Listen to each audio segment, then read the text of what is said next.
What's the difference between a trust and a will? Everyone needs an estate plan, but is a will or a trust right for you?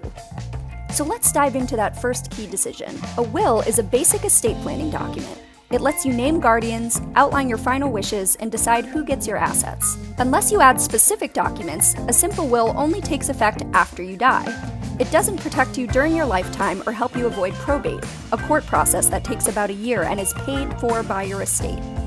For medical decisions while you're alive, you'll need a healthcare proxy and a living will. These let you name someone to act for you and spell out your care preferences. A trust is a legal entity that holds the assets you place into it. It goes into effect as soon as it's set up and funded, and you can control how and when those assets are distributed, even while you're alive. Trusts can help you avoid probate, offer tax advantages, and protect your estate if you become incapacitated. They do require more effort and cost to set up, but many people find the benefits are worth it. So, should you choose a will or a trust? The better question is, do you need a will or a will and a trust working together? Everyone over 18 should have a will. From there, you can decide if a trust will protect your assets more effectively.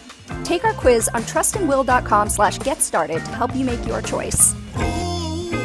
Trust and will.